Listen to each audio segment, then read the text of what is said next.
Hello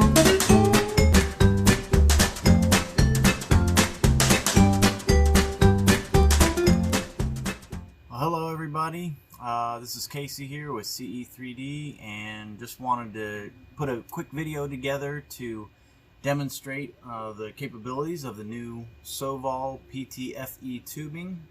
Through a happy accident, I was able to acquire both it and Capricorn tubing, and through the unique setup of this WeDo ME40 Pro, I'm able to compare the two side by side. So the extruders are exactly the same. The hot end is literally the same because it's only one. So the only difference really is the two tubings and their results. So I'll walk you through a couple of things, show you what I did for a unconventional or unorthodox heating test, and tell you about the final results.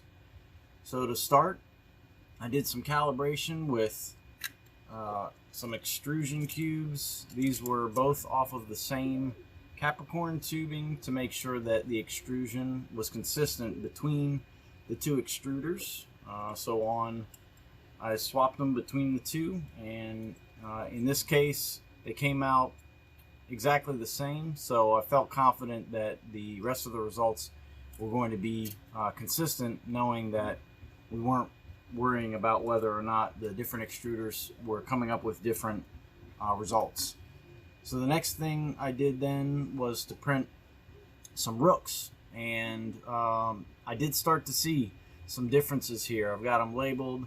This was the Sovol, this was the Capricorn tubing, and while on the surface initially there didn't seem to be too many differences, the Sovol definitely struggled a little bit more when it came to retractions, whether that was around these curves and edges or inside on that double helix.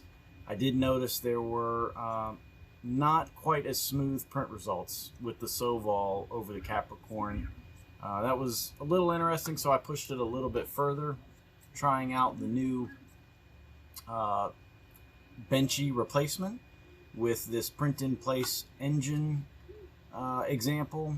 Now, in this case, both of them are completely locked. I can't get this to move on either example, even twisting so hard on this one that I broke the handle off.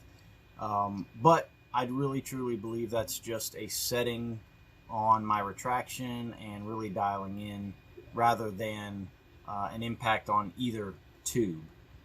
So the next step going through that really was to identify heat tolerance, because this is the #1 thing that they claim to be able to handle over standard PTFE tubing.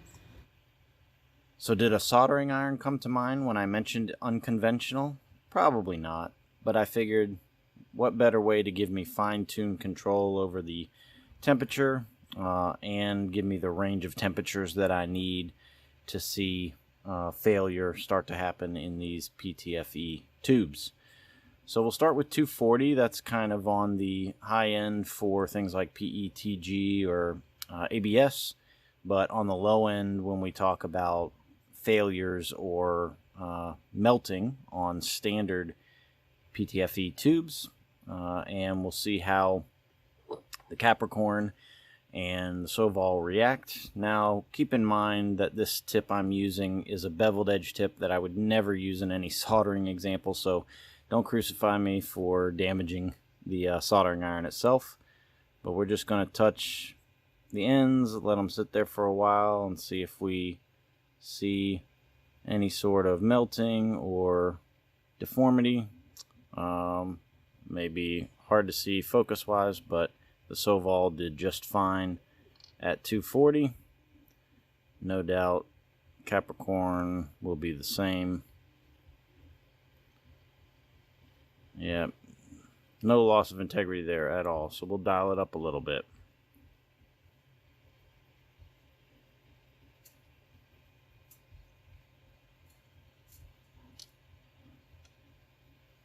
Again, first with Sovol.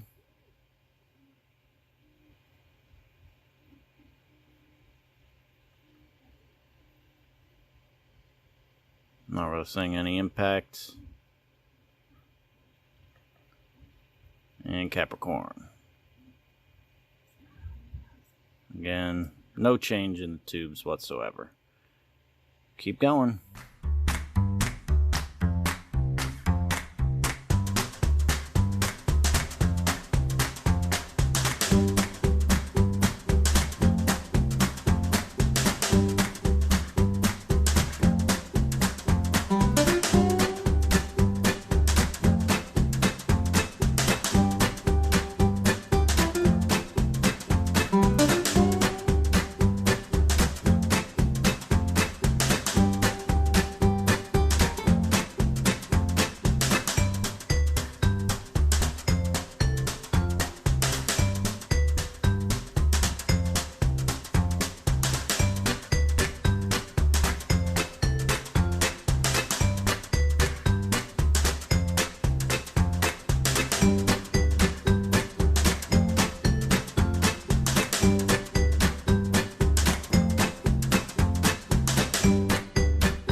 Do what I can to try and get that in focus for you. A little bit of smoke rised from the Sovol.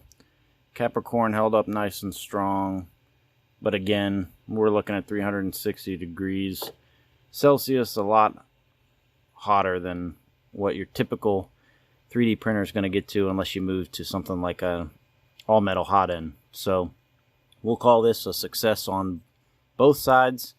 With the Sovol starting to deform just a little bit before the Capricorn does. All right, well, there you have it. When you think about the results overall, definitely an improvement over standard PTFE tubing. Either way you go. My results did show that the Capricorn performed slightly better, both in the heat and in the print quality performance. So this round goes to Capricorn, but Sovol still produces a really great product if you're looking for updating your standard or factory PTFE tubing. If you have any questions or concerns, leave a comment below. Be sure to like and subscribe, and look forward to seeing you on the next one.